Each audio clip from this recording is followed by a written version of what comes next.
Okay. So once again, good morning, good afternoon, good evening to everybody here, depending on the time zone you're joining us from. My name is Tommy, and I'm going to be the anchor of today's webinar, Acing Your MBA Admissions Interview. This is going to be very interesting as it is going to be interactive, and I would actually be looking for a volunteer who would like to join me as we do like a good and bad demo of an interview, like an interview scenario. So if you're interested in being selected, you can just type your name in the chat and I would call on one person and then we can do the demo together. Okay, I can see Ifeanyi raised his hand. Okay, excellent. So today I will just be going through like the general interview tips, the interview framework. I will take you through some sample interview questions. We'll do a good and bad interview demo. And then you see next steps from Titanal Consulting. But before we do that, I'd like to tell you a little bit about Titanal Consulting. I do this in every webinar, just so that if we have new people that are joining us, they can get to learn about what we do at Titanal Consulting and how we can be supportive. So my name is Tommy. I also go by Anu. I know most of you here know me, so I would not go too much about introducing myself. I'm the founder of Titanal Consulting and also the senior consultant here. My day job, I work at Microsoft as a senior PM for Azure. And then I also graduated from the Ohio State University for my MBA. I know that. I didn't say that. The reason why we exist, which I think I skipped it. Let me go back there. The primary purpose of Titanal is to ensure that young professionals and students have all of the resources and the tools they need to succeed and make the best out of the next opportunity they might get. Information is power, and we want to ensure that we close the information gap and get as many people as possible access to resources that can help them. For me, I'm someone that has faced several challenges in the academic and career space. So I decided to divide Titanal Consulting into two. So basically, we have graduate school admissions coaching and career coaching. So that's why we exist. We exist here to bridge the gap, to make sure that information is available and resources are at the fingertips of those that need it. Then, well, before we go into too much detail of what we're going to be talking about today, I just wanted to share a few of the schools that our clients have gotten admissions at and a few of the companies that our clients have actually gotten job offers at. So this shows, these are literally evidences of the amazing work that we do at Titanal Consulting. Then, to let you know, we have like some of our services, a lot of people are not aware. They wonder, oh, what does Titanal Consulting do? First of all, yes, we are bridging an information. We are like an information gap bridge to ensure that you have access to the right resources. But most importantly, we are your admissions coach. So see us like admissions and career coach rather. So see us like we're your teachers, right? For you to actually have a teacher that would help you be successful, you have to be willing. You have to be prepared. You have to be ready. So it's not a, oh, we can do everything for you. No, even though we can do that, we want you to put in the work and put in the effort. That's the only way our relationship would work. If you have Titanal Consulting as either your career or your graduate admissions client. So we offer one-on-one MBA admissions coaching. We also have a DIY MBA applications course that launched a few weeks ago. And I would spend about 2-3 minutes to go through the DIY MBA applications course so you guys can understand what the course is about and how it will benefit you. Before I go into that, it's important to note that the DIY is like it says, do it yourself. That's what it is. So you get to do things by yourself. You're not going to be working one-on-one with an admissions coach. No, you would not. You would be watching pre-recorded videos. You have access to downloadable and non-downloadable resources that would focus on all of the anchors necessary for you to be successful. If you now want like a one-on-one session with a consultant, that's going to be different, right? So I'm just going to go through the course overview so you guys can understand what the course is about. Now, if you're thinking about applying in the second round, right now, or you want to leverage Titanal Consulting, right now is when you should start the process. And I'm sure a lot of you are wondering, well, I'm about to take my graduate admissions test. If I take it right now, if I start the process right now, I may not be able to balance both. I want to take my test in December. That's totally fine. But look at it. There is no shortcut to success. So if you're taking your exam in December, that's totally fine. But you can start your process way earlier than that, because after taking your exam, you cannot cramp in the same space between the few weeks in December and January to get to cover all of the anchors necessary for you to be successful in the entire MBA program. So don't wait till a week or till 2 weeks. A lot of times people wait till 2 weeks before the deadline, and they're like, oh, Titanial Consulting, can you do something for me? Unfortunately, there's nothing that we can do, because one, we are pressed for time. Two, we're not magicians. There's nothing that can happen in that short space of time. So even if you want to use Titanial Consulting, or you want to do it by yourself, using our course or not, you need to make sure that you start on time. It's important to start early and on time. That's the only way you can be successful. Now, our cost overview for the MBA DIY admissions course. First, we'll be taking you through how to define the application strategy and school selection. I'm somebody that is very big on strategy, because anybody that doesn't plan plans to fail, basically. So how exactly do you even understand what you're going to be doing if you don't plan for it, if you don't have a strategy, right? This goes through like the MBA application requirements, the school selection process. If you're thinking about waiving your standardized test, the things that you should consider, funding opportunities in the MBA program, and your reapplication strategy if you have previously been rejected or been waitlisted in the same school that you're trying to apply for this year. Then it's important for you to learn how to tell your story through your resume and CV. I would like to state that the way these anchors have been crafted, they have been crafted in the way you would need them from start. So before you think about doing a resume, right, you need to have a strategy, right? Before you go into the next anchors, you need to have a resume. Now, you will learn about the MBA resume structure and style, the Titanial resume framework. Then there's actually a brainstorming session, which is pretty interesting, because we understand that teaching people something is different from them getting to experience it on their own, right? And then we'll be teaching you how to highlight leadership and volunteering experiences in your resume. Then we'll go into networking. Networking is very key in the MBA applications process. People wonder, well, I thought networking was just for landing a job. Well, networking is much more than that, right? Networking is a symbiotic process. So we'll be teaching you about why networking is important. You will learn the Titanial networking pillars. You learn how to craft your elevator pitch. And there's going to be a LinkedIn networking hands-on session that you would go through.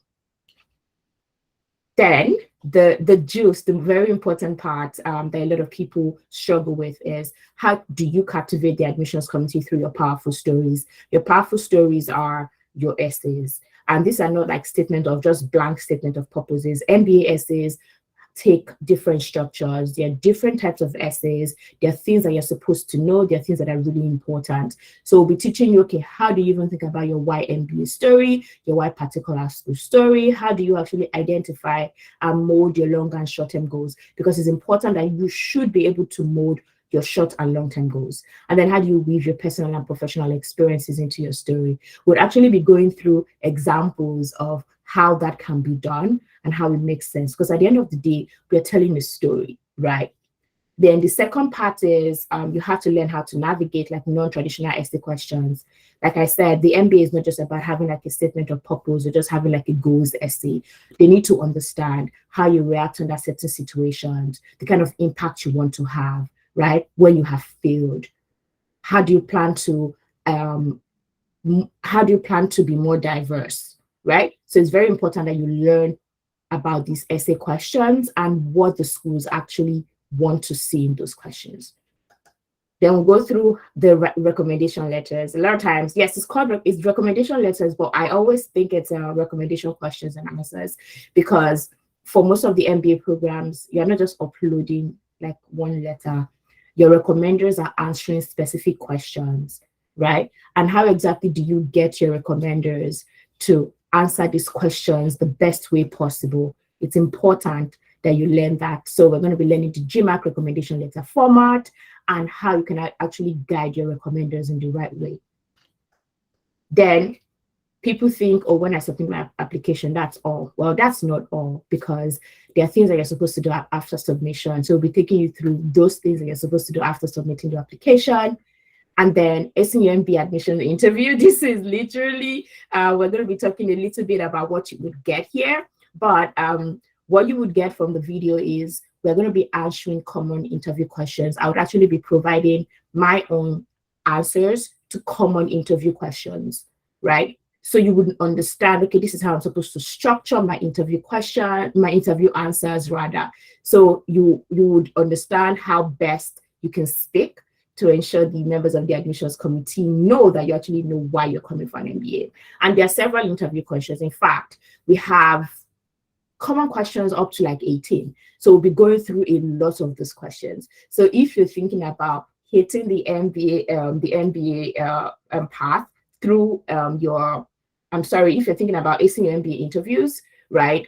Watching this part of the video is so important, because I know sometimes we all think about, I have this question in my head, like, tell me about the time I failed.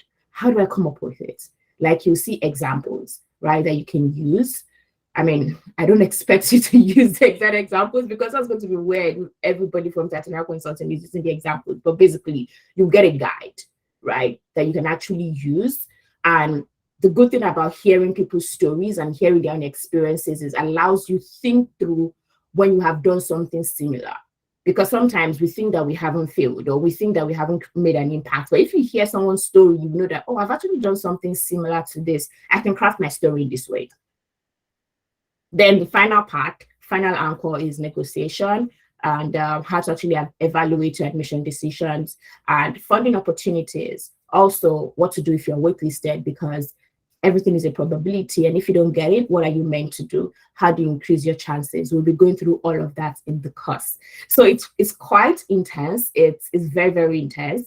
And if I would not advise that you get it and it's something that you can watch in a day or 2 days. No, you're going to have a lot of next steps. You're going to have a lot of assignments. So if you're interested, right now is when you should purchase the course. I'm going to get my team to actually put down the link, the seller link of the course in the chat. So if that's what you're interested in, please sign up for the course or send us an email if you would like to learn more. Now, if you have any questions regarding the Acing the MBA admissions webinar that I'm hosting right now, the MBA admissions course, or anything about Technical Consulting, please put your question in the chat box and I will be answering those questions. Yay! I hope you're as excited as I am. Now, general interview tips, right? It's very important that generally we understand how we should interview. The truth is, interviewing really well is not something that comes naturally to many people. I would say that for a lot of us, we are very straightforward in our answers. So if you ask a question, people just answer just very direct. We're not storytellers. Not everybody is a storyteller. But for you to be successful during the interview process, you have to be a storyteller, right? And storytelling is not about you saying things that are off. No, it's about getting to include different parts in your story to allow it make sense for the person that you're telling. Like, the person actually has to be interested in hearing from you and not bored, right? So it's important that you're able to learn those anchors. So first, we'll be going through what you should do, like before the interview, during the interview, and after the interview, right? You need to know your school's interview rubric.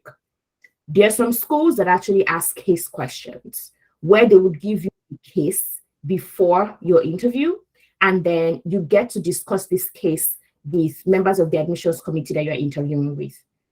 It will be really bad if you're not even aware that that's the interview rubric of the school, and then you just go for the interview without preparing for the case. You know, that's just going to be bad, right? So you need to understand, are they going to be asking me any technical questions? Are they going to be asking me case questions or behavioral questions? For most of the schools, though, I would say a lot of the questions are mostly behavioral. So you would just be asked mostly behavioral questions. But there are a few schools that actually ask you case questions because they want to know how you think. A huge part of the MBA program is about casing, right? So they want to know, are you mentally prepared to be able to handle this type of workload in the MBA program, right? And then you need to master the act of storytelling, which we'll go through. And then you need to time yourself, right? Yes, you should be a storyteller, but you're not going to be talking for 10 minutes. Like the person is going to be so bored. Like the person is not even going to be listening to you. Average time for your stories are 1.5 minutes to 2 minutes max. You're not talking more than that for an interview question, except there are different scenarios why there are exceptions to that. I won't be going into that right now, but I would just say 1.5 minutes, 2 minutes is the best amount of time for telling your stories. And I would be able to help you break it down when we get into like the STAR framework. Now, during the interview, you need to be able to appear confident, right? There is nothing as great as wearing confidence. They know that you know what you're talking about, because a lot of times people are not confident, and then the school is wondering, how can you be this? How can you be like this? Were you really the one that wrote your essays? Did you really put together your application? Right? So there's a confidence that comes with knowing that you are the one that did everything yourself. So you need to be able to be confident, right? You need to cultivate the right energy and vibe. What that means is you need to match the energy of your interviewer. Like if your interviewer is like so excited and like, oh, they want to learn about you, they want to learn about where you're from, you can't just be like, okay, yeah. You're not matching the interviewer's energy, right? And most of the time, these people want people that are energetic. So you need to be energetic. You need to be smiling. You need to be excited. You need to bring in that excitement, right? And the only way you can actually bring in that excitement is if you practice the excitement. So if you're doing like mock interviews, for example, you need to practice that you're being excited in the mock interviews. That's the only way. Because if you don't practice it, you won't get to do it in that manner. Then your body language, eye contact. So look at me. So doing this, asking a question, touching your nose, touching your head when they're asking you a question can signify that you're lying, right? So it would send the wrong signals. So try not to touch your face too much. If they ask you a question, try not to touch your face. It's great for you to gesticulate, use your hands, but not touching your nose, touching your face. I know I do that a few times, but try not to do it. Like, try not to do it. Make a conscious effort not to, because it could mean that you're lying. And then for almost all of us, for most of you, right, except if you're presently in the country that you're interviewing for the school, the country that the school is in, and you're meeting them physically, everything is going to be remote, like via Zoom, Teams, or Google Meet. It's important that you make eye contact with them. Making eye contact with them is you looking through at the camera, not necessarily looking at the person. You need to look directly at the camera. If you look directly at the camera, the person can see that you're looking at them. So don't be looking like everywhere. It's something that I used to do. Like I'm not, well, I have grown a lot, but I didn't really used to look at people's faces. And the problem with that is if you're looking like here and there, it's like, why are you looking all over? The person is talking to you in your front. So look at the person directly. It's important for you to do that. Those little things, right, can actually drop you and can actually give your interviewer like the wrong idea about you and your level of preparedness. Then after the interview, it's important for you to ask intelligent questions, right? You're not asking questions about things that are already on the website. The interviewer would have spoken about themselves to you. They might have told you about how long they have been working in the school. Maybe they just started. They might have even told you that they have kids, they have pets, a lot of those things that they have said. Make sure that you pick on some of those insights and answer and ask questions basically on some of those things, because it shows that you are listening. Listening is a key skill that you need to have to be successful even in the entire MBA admissions process and even in the entire MBA program. So if you're showing that from the admissions interview you can listen, that's a very good sign, right? Then ask for feedback. I would say not just ask directly, right? So you can say things like, oh, I'm so excited. Thank you for your time today. Is there anything that you would really like to see from an MBA candidate, prospective MBA candidate that I haven't really displayed today? I would like to learn more and probably prepare so that by the time I'm starting in the fall, I'm going to be fully ready. What that does is you're getting your interviewer to give you indirect feedback. So it's not like you're just going to ask them, so tell me about how I performed today. They're going to be like, no, I can't do that. It's more of you asking, is there anything that you could have done? Are there skills that they want to see from an MBA candidate that you have not exactly displayed? And it's important for you to send a thank you note to your interviewer. A lot of times I speak to people and you're like, oh, well, I didn't get my interviewer's name. I didn't get my interviewer's email address. Well, that's on you. You're supposed to get that while you are in the interview process. By saying, oh, is it okay for me to connect with you on LinkedIn? Is it okay for me to get your email address? And I send them a thank you note. In fact, in the thank you note, it will be great for you to make reference to some things that they said, right? It could be like, oh, I had a conversation with somebody from Cummins when I was seeking, like, this was like my job search at National Black. And she told me about how her child is Nigerian. And in the thank you note, I was like, oh, like, say hello to your daughter for me. I think I can't remember her daughter's name right now. So all of those little things that people tell you, it's good for you to make references to them because it shows that you actually really care, because it's not just about you getting there. When you get there, would they want to associate with you, right? Are you going to be a fun person to be with? Are you going to be somebody that cares? So they're looking at all of these things, right, during the interview process. Now, the behavioral interview framework. I won't be going into the casing because for most schools, we don't have casing, and that's like something that's totally different. So if you're thinking about, oh, I want to learn how to case, I have a video up on our YouTube channel, how to land a job in consulting. You can go watch the video, and then it covers like all of the important anchors that you need. I think that would be really great. So most people have heard about the STAR framework, which is the situation, task, action, and result. I personally, I love CAR. It's the same thing.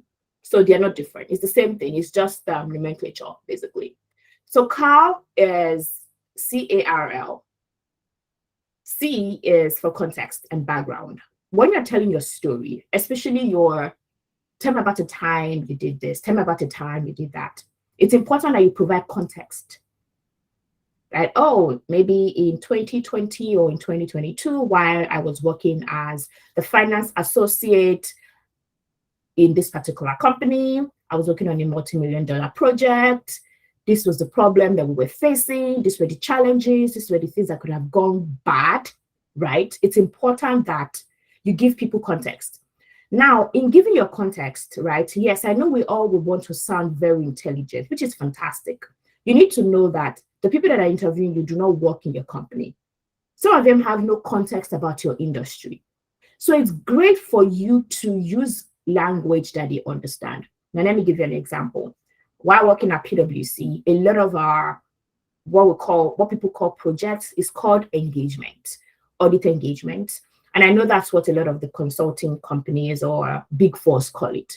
Now, if you're interviewing with somebody that has never had anything to do with a big four, you keep saying engagement, it could be confusing. So instead, I would just say project. Project is universal. Everybody knows what a project is, right? At the end of the day, engagements are projects anyways, right? So instead of me calling it engagements, I'll call you projects, right? So you need to know this language that you're going to be using. Is this something that is universally understandable, or is it something that only people that work in your own company or even in your own role can understand?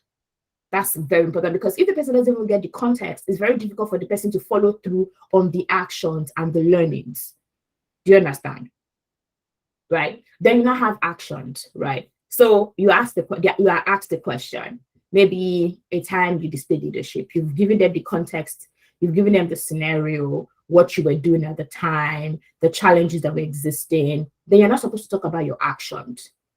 You are not supposed to lump up your story. Your actions are specific things that you did. I always use the rule of thumb of 3, right? Sometimes people have 5 actions, but I think that's a little much. So I always use the rule of thumb of 3. So you can do 3, some people do 3, do 4, but I do mostly 3 most of the time, except if it's like maybe an intense project or I have a whole lot to say. So rule of thumb of 3. Now, when you're talking about your actions, it's very important that you are able to outline your actions. So saying, oh, the first thing I did was this, the second thing I did was this, and the third thing I did was this. Now, when you are talking about your actions, you are applying for an MBA program. You're thinking through, they expect that you have certain leadership skills. So your actions are not just about, oh, I did this. You need to think through, why did I do this thing that I did? So your actions should be robust, and your actions should be connected to how you want to solve the problem that has been stated in the context, the brief background that you gave, right? That's the actions. Then your result. Remember, you provided context at the beginning. So if you provided context and you said that, oh, these are my actions, and then there should definitely be results. So what are the results of the actions that you took? It's great if you can quantify your results in currency, percentages, and numbers. And currency, I think your currency should be aligned with the currency of the country that you are interviewing for a program in. So if you're interviewing for like Cambridge now, try to put it in pounds. If you're interviewing for Rothman in Canadian dollars, don't be calling your number in naira. It's not like it's bad, but they won't understand. It doesn't provide enough context, right? And then your learning point. What did you learn from this experience? You must always have a learning point. So think about your stories in the CAL framework. And somebody might be asking, well, how is it going to be easy for me to think about this like on the spot? I don't expect you to think about it on the spot. For you to be ready and prepared to be successful in your MBA admissions process, you should type out your answers. I mean, I would say write it out, but everybody uses a computer now. So type out your answers. It's important that you type out your answers. So there are questions, right? A lot of the Titanal consulting clients, they have like questions that we provide to them that, oh, these are possible questions. These are questions that have been asked of MBAs in the past. You come up with answers to those questions by typing it out. The thing about typing it out is it's your interview storybook. You have it as a book. You can always reiterate it. You can always edit it. Things can always change, right? And that way you learn to practice, and then you are more fluent. Don't keep it in your head. See, the thing is, if you don't type out your answers, right? Because it's difficult so you're considering, oh, maybe it should be action A or action B. It's easier for you to consider it on your Microsoft Word document. That way, maybe if you wake up tomorrow and you think you didn't really get the action A well, you can edit it. But if you keep it in your head, where exactly are you editing and taking it out from? Like, where exactly are you doing it, right? While I was working at PwC, a partner told me that the shortest pencil is brighter than the sharpest brain. So writing something down is so important. So when I'm speaking with people and they're not taking notes, I'm just like, you're not a magician. You're not going to remember. You would never remember. It's almost impossible. So if you are in a meeting, if you are practicing for your interviews, you're doing anything, you're not taking notes, you're not typing it out, you won't remember. And that way you won't be successful. So it's important that you type everything the way you would say it, type it out. That way it helps you practice. By the time you have read a lot of the things that you have typed, you are more fluent, you can edit it, right? And you would know it to be second nature to you. Then sample interview questions. So I will just go through just 3 of the sample questions, right? Tell me about yourself. Why MBA? Why your particular school?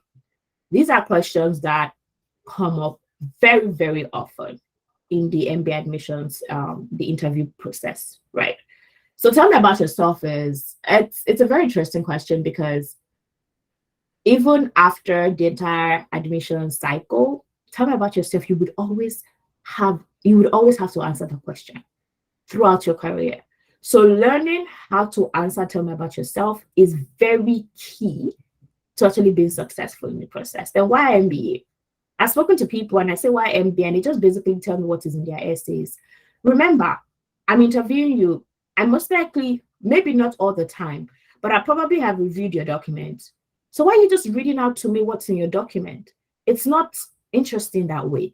Like, I'm speaking to you, I want to know genuinely. I want to know from you why MBA. This doesn't mean that you shouldn't talk about like your short and long-term goals. No, of course you should talk about it. But I don't want you reading out what's in your essay, because why? Then why a particular school?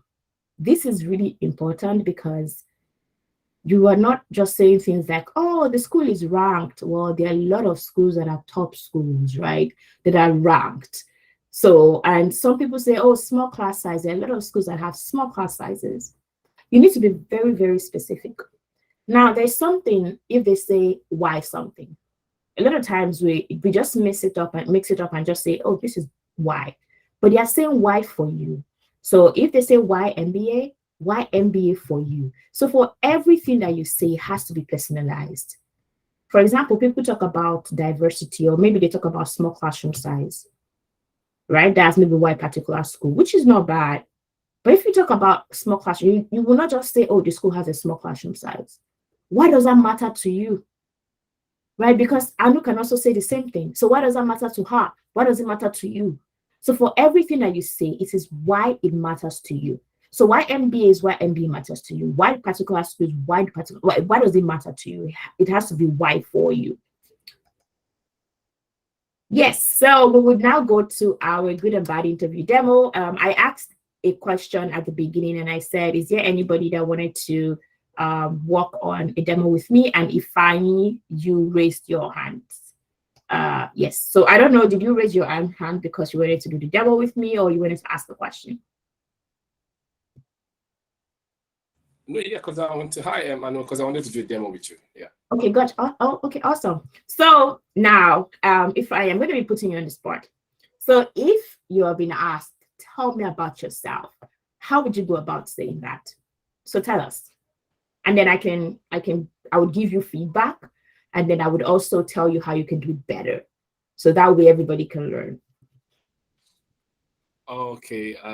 I'll be like, well, thank you for the opportunity. My name is also like, hi, my name is Ifeanyi Tudeme. I'm from Lagos, Nigeria. I grew up as the fifth child from a family of 6 children. We are all ardent football and soccer fans in my family. In 2016, I graduated from the University of Benin, majored in agricultural economics, and there I was, able to, I involved in projects that helped improve my problem-solving skills, my teamwork skills, my communication skills. And after then, I got a full-time job in 2019 with my current company, Cast 45, and I started out as a sales and customer service representative, where I helped, engaged and used my persuasion skills and my excellent professionalism in helping the business generate revenue of over $40,000 in the space of 10 months. After then, I got promoted a couple of times, and in my current role as the assistant manager for the documentation and compliance team here in my current company, I lead and manage a team of amazing, I'll call them, team of spectacular, amazing guys from diverse cultural backgrounds. And basically what we do is, we help the company help identify and mitigate risks, as well as, implement corrective measures. Aside, the whole professional things about me, I also volunteer and teach, young kids music, ages 9 to 12, and also aside that also as well, I love football, I love karate, and I'm at this point in my life, of my career, where I feel, an MBA is the next step for me, because I've decided I want to move into consulting. And I just think now is the best time for me. So yeah, I think that pretty much sums up about myself. Yeah. Okay. So you actually did well. I will give you like 60%. And this is like, for most people that I'm speaking with for the first time, you did, if I'm supposed to give you a percentile, you are the high part of the percentile. Now, a few things. You said a lot of and Yeah. That can be very distracting. Not too bad. It wasn't too bad, honestly, but I would like you to reduce that. The best way to do it is, you don't have to fill in every space and every gap in your sentence. It's something that we do. We think that it's bad to take little pauses. So instead of us not just saying anything, we would say it won't be weird if you are talking and then you just take small pauses. It won't be weird at all. You will sound excellent. So have that at the back of your mind. So instead of you saying just don't say anything and then say the next thing you want to say. That's the first thing. Then something I always tell people, you don't have to tell me your name because I'm interviewing you. It's a different case if you've never met me before. Like if You just met me on the road and you're like, oh my goodness, hi, I know my name is Ifeanyi. But if I actually called you for an interview as an admissions officer, I know your name is Ifeanyi. So you don't have to say your name is Ifeanyi. And I know a lot of people say that because it is an easy way to ease, like it's an easy way to just ease into the interview, right? So people start with my name is, you don't have to start with that, right? You can, like, I love the way you started about how, oh, you are excited to be speaking with them today. You are actually from the western part of Nigeria or the southeastern part of Nigeria. For me, interviewing you, I wouldn't have known that, because for most of the interviewers, it's not like I simply check through the application. And even in the application, there's no place that they asked us to write if we're from the southern or eastern part of any country anyways. So you would say that you're from so hi, thank you so much. I'm excited to be speaking with you today. Well, I will start by saying I'm from the southeastern part of Nigeria, and I am the 5th child in a family of 6 children. Yes, I have a big family. And my family is so passionate about sports, especially soccer. And I spent my younger years playing soccer with my brothers and sisters. Even the girls in the family were ardent soccer fans. So that's something just to get them excited. Then you now say, well, a little bit about my educational and professional background. I studied actuarial science as an undergrad. You don't have to say from the University of Benin, because it's not like you know the University of Benin. So you just say, I studied actuarial science as an undergrad. And it was very interesting because apart from my academics, I had the opportunities to work on company projects, and maybe small consulting projects in school that actually helped position me to land my first job post undergrad, which I have been doing for about 3 years. So this is just an example. Right now, I work as a senior consultant in Bain and Company. And it's been exciting because in just a space of 3 years, I have been promoted 3 or 4 times. And I presently manage one of the largest one of the largest projects, right? I have about 5 people in my team, and I've been able to display different, I don't know what I'm saying, so something like that. So we can pause it there. Then you can now take it through like how you work with your team and how you are at a part in your career where you want to take it to the next level, which is like the other thing that you said. So I loved the way your story was able to flow. I loved how you started with interesting things about yourself. Remember, but you repeated the soccer because you said, oh, you also love soccer, but you already told us at the beginning that you and your family are ardent soccer fans, right? So I don't have to hear that you love soccer again, right? So, but talking about how you studied something for undergrad and where you're working right now, I love the fact that you said you've been promoted a couple of times. But aside the promotion, I would like you to say that, yes, I've been promoted a couple of times and it's very interesting and exciting. And aside the promotion, I've been able to develop myself in different ways. You can now say leadership, right? As a young in career professional, I've been able to develop strong leadership skills. Even though I've only worked for about 2 years, I actually have a team of my own that I manage, blah, blah, blah. Then you can also say I've been able to also develop maybe customer obsession skills. My company is a services company, and our success is our customer success. Understanding how it's important to solve problems for people is something that has become second nature to me. Then you can now say maybe a third thing that you have gained, like a value, that you can now go into like, this is why I have reinvented myself. I'm thinking of having an MBA. Now, I love how you did not go too deep into why MBA, because that's a different question. You just kind of scratched the surface to say, okay, this is why I'm thinking in this path. So I think you did really, really well. Good job on that. Try to reduce your earns. I don't know if you have written down what you wrote. Try to write it down. If you haven't, you don't have to say your name. Find a way to say something fun at the beginning, which I think you did.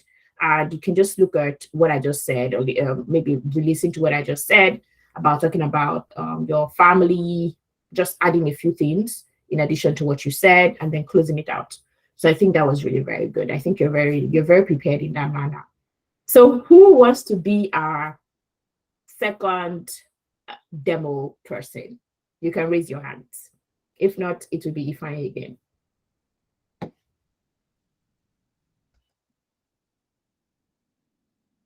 Okay, so we have Ayomide. So hi, Ayomide. I think good why, afternoon. yeah, you're interested in an MBA. So why MBA?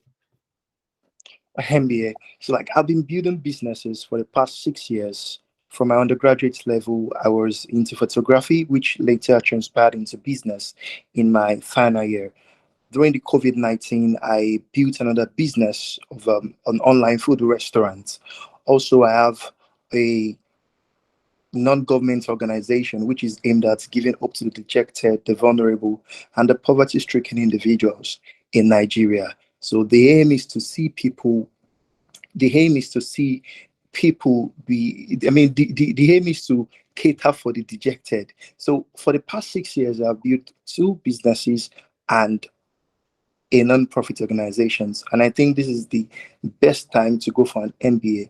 I'm taking an MBA to solidify my business knowledge and to learn business properly.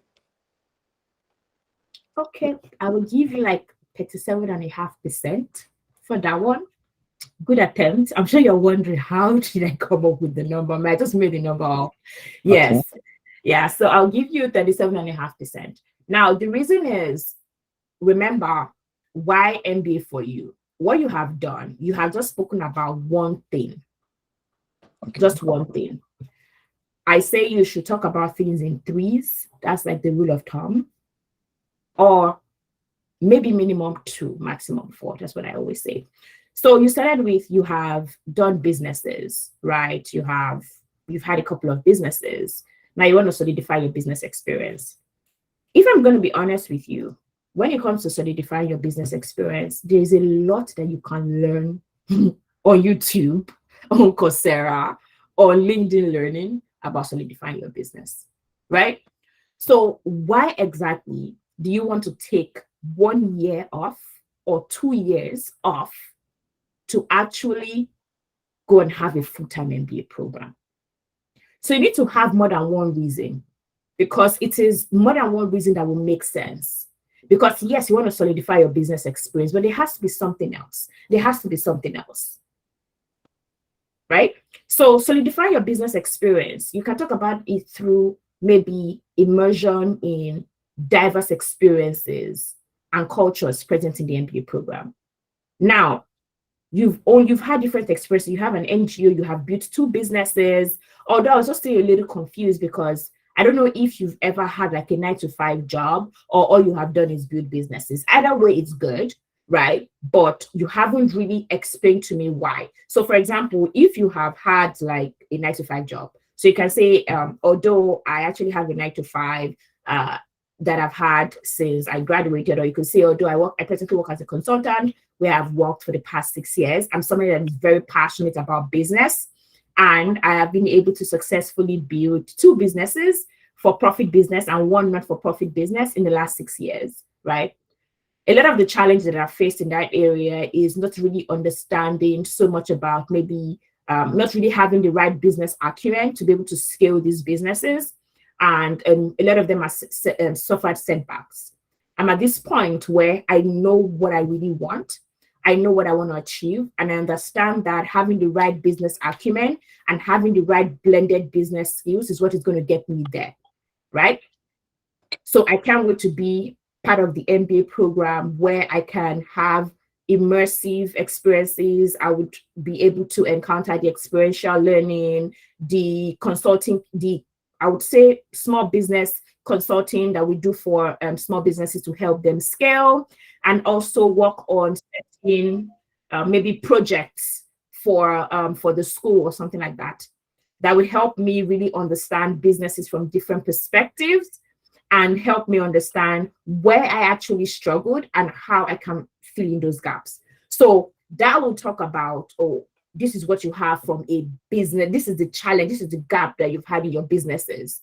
And this is why you want to develop better business acumen. You're trying to make it more robust, right? And the MBA program, through its immersive learning, experiential learning, right? Through its focus on maybe entrepreneurship focus, and maybe through technology incubators present in the MBA program, you are able to understand like different business structures. Also from learning from your other peers in the MBA program who have been entrepreneurs in their different countries. So that would be your first reason. Then you cannot talk about other reasons, right? There are several other reasons, right? Diversity of minds and opinion in the program, right? The ability to actually be in a pressured environment, a pressured focused environment for 2 years is actually a reason why an MBA, because yes, I said you can get all of the information on YouTube or LinkedIn, but is it a pressured environment? Are you going to be able to interact with different people? Would you learn from the best and the best professors in the world, right? Would you be able to have simulations? Then it could also be that the MBA is like a bridge to help you achieve your goals. So you want to maybe change careers. Yes, you're thinking of doing something in business, having your own company in the long run, but you want to change careers, right? And you want to experience something on an international scale. So if you're probably like an engineer right now and you're thinking, oh, I want to do consulting, I want to do finance, the MBA is actually something that you can do that can help position you to get there. So you need to talk about 3 things that make sense to you. That way, if they take out those 3 things individually, it might look like this is not enough. But if they put it together, it will be enough to tell the story of why you are interested in an MBA. Right? So you need to be able to tell it in that way. Do you get it? Yes, I do. Yeah. So Ifeanyi, you raised your hand. I don't know if you wanted to comment on what Ayomide said.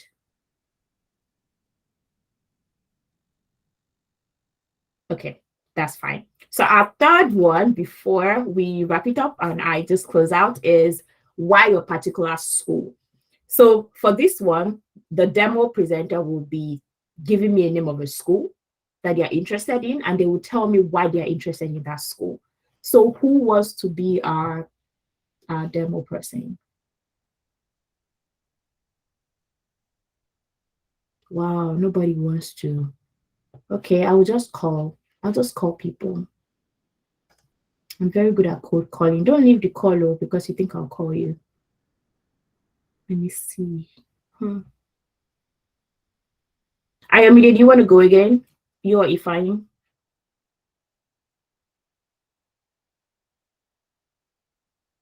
Oh, I can go again. Sorry, I missed the question. So why the particular school? So you're supposed to tell us like, oh, this is the school, and then you will give us why the particular school. Oh, okay, great. Thank you so much for that question. Yeah, I picked University of South Carolina for a couple of reasons. However, some key things that stand out for me is, number one, it's the top rank school in international business, one that has a comprehensive system of education where and also offers an an international immersive experience for a student like me who wants to have a global mindset when it comes to business operations and strategy consulting.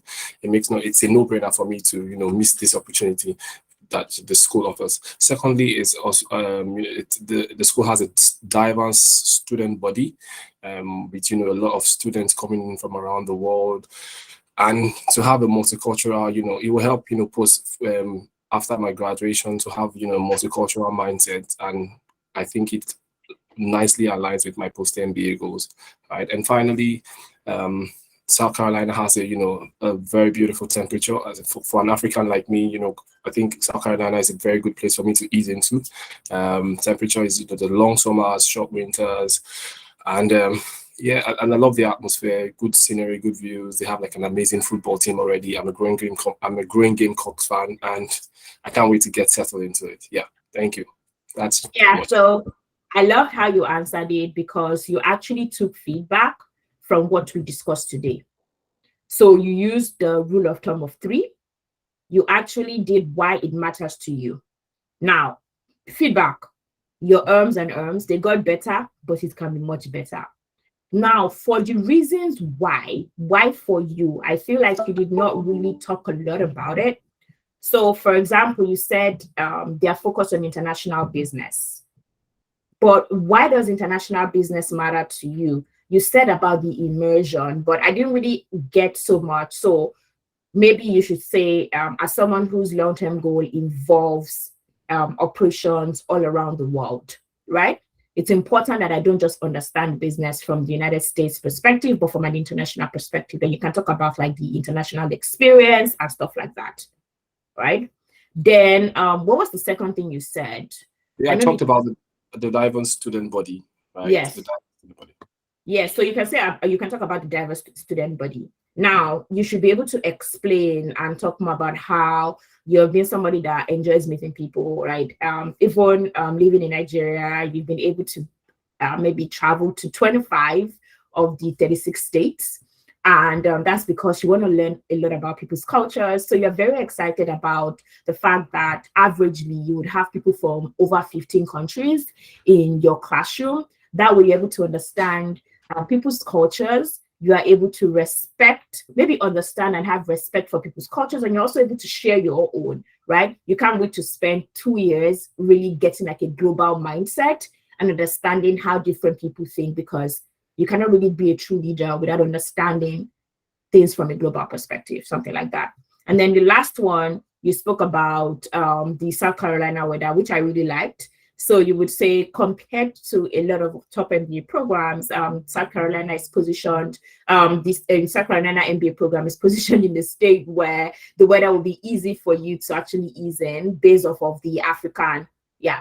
So what you can add to that is, right, the pressure, the MBA program is really very intense, right? And it would be great for you to have the right support and have as a close to home experience as possible.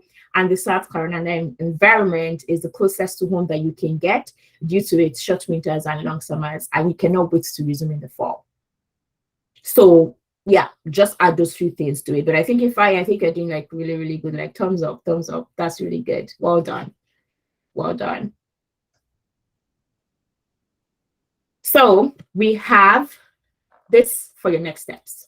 You need to identify common behavioral interview questions. You can just Google, like for our technical consulting clients, they have like common behavioral interview questions. There are a whole lot of them. But for you, you can just go on Google, you can research, you can ask people, and then, yeah, craft your stories, type them out. Like I said, type them out. You should type them out, because the sharpest pencil is sharper than the sharpest brain. So it's important that you type them out. Then you start your mock interviews. Now for your mock interviews, right, even you can start with yourself. So from what you have written out, look at the mirror, practice with all of the energy and all of the excitement and all of the enthusiasm, right? And then dedicate at least 2 hours per week to interview prep. Yeah, it's something that you think can evade you. And you would say, well, I haven't gotten the interview. But when you get the interview, what if you get the interview and they want to interview you tomorrow? Would you be ready by tomorrow? This is why you should start practicing for the interview now. As soon as you submit your application, start practicing for the interview. Or even before you submit the application. I'm sure you're wondering, well, what if I don't get an interview? But what if you get an interview and you get an interview tomorrow? Do you want to waste all of the effort and the work that you have done with all of the other anchors and then you mess it up at the interview? You need to prepare ahead of things that you would get. So it's important that you dedicate a little time to your interview prep. So our upcoming webinars, we have Spotlight on the Masters of Accounting program in 2 weeks, and handling rejections in graduate school application process, December 11th. That will be our final webinar for the year at Technical Consulting. Thank you so much for your time today. I will be taking questions if any of you have questions, but this is our details for you. You can reach us at WhatsApp, through emails, website, Twitter, or Instagram. You can also reach us on LinkedIn. So let me know if you have any questions. It was really great speaking with all you intelligent minds today. Thank you, Ayomide and Ifeanyi, for being able to demo on the spot. You guys are showcasing a lot of leadership skills and how to deal with ambiguity, and I think you'll be really, really very great for the MBA program. Joseph, you have a question. Good day, Hanu. Thanks for this section. Okay, my questions are in twofold. So firstly, I just want to quickly check with you again regarding the best question you think in your own mind that one could ask the interviewer after the entire after the entire interview section?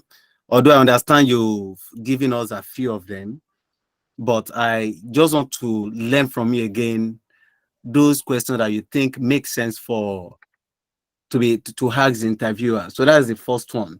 So the second one, why if I spoke, he mentioned something about weather, like the temperature and the like. So ordinarily for me, I wouldn't have wanted to speak about weather. Maybe I would have just wanted to confine myself to academics and academics.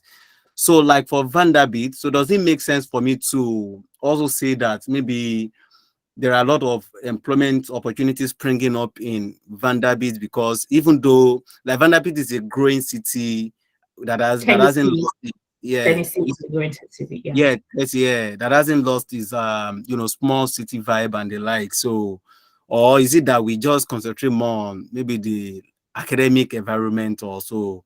I guess these are two areas where I'm a little bit confused about. Thank you. Yeah. So I'll start from the last one. No, you should not concentrate on just the academics. Like I said, at the end of the day, if you talk about only one area, it doesn't differentiate the school. So talking about Tennessee being a budding area for employment and opportunities because it hasn't lost its, so it's a small city with a big city vibe, right? And for someone like you, that you're passionate, you don't want to live like in a big city, but you want to live in a city that will provide you a lot of opportunities. Tennessee actually is really great. You can even talk about, I think Amazon has one of their HQs in Tennessee. I'm not sure, but I think I think they do. So Tennessee is actually like it's really, so you can talk about that, right? So it's not just about academics, because if it's about academics, then there are going to be 5-10 schools that are going to give you the exact same thing. So it's not just about the academics, it's about other things. So for me, Ohio State, right? Ohio State actually is actually a big city, but I mean, it's not like a New York City.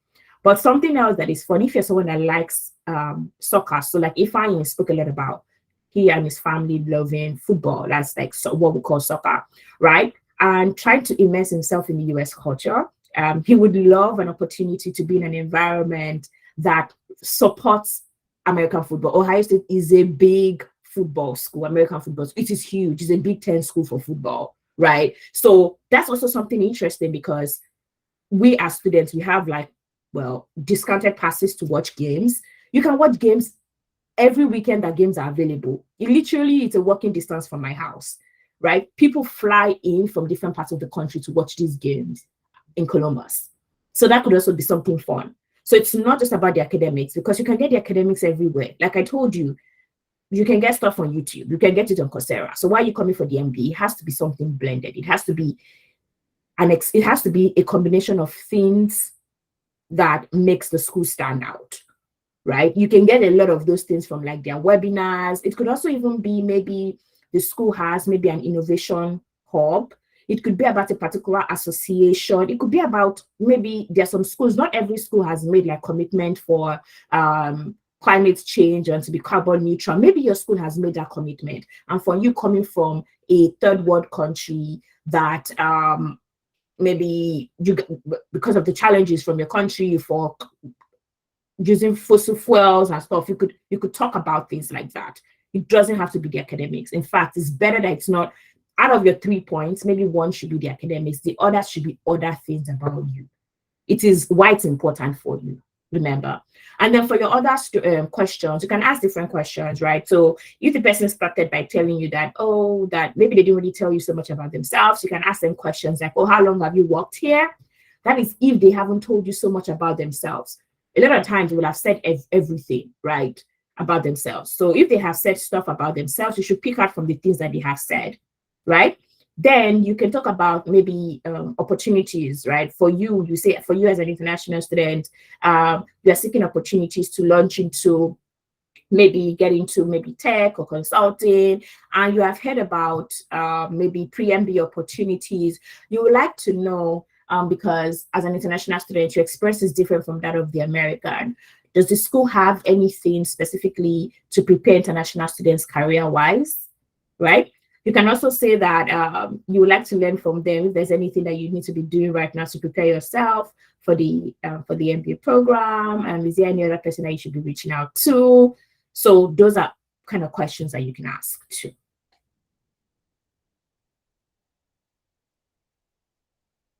Yeah, so we are right on time. So I would be stopping the recording because it's exactly an hour. They've been on the call. Opayemi, you have a question. I will just be able to take Opayemi's question.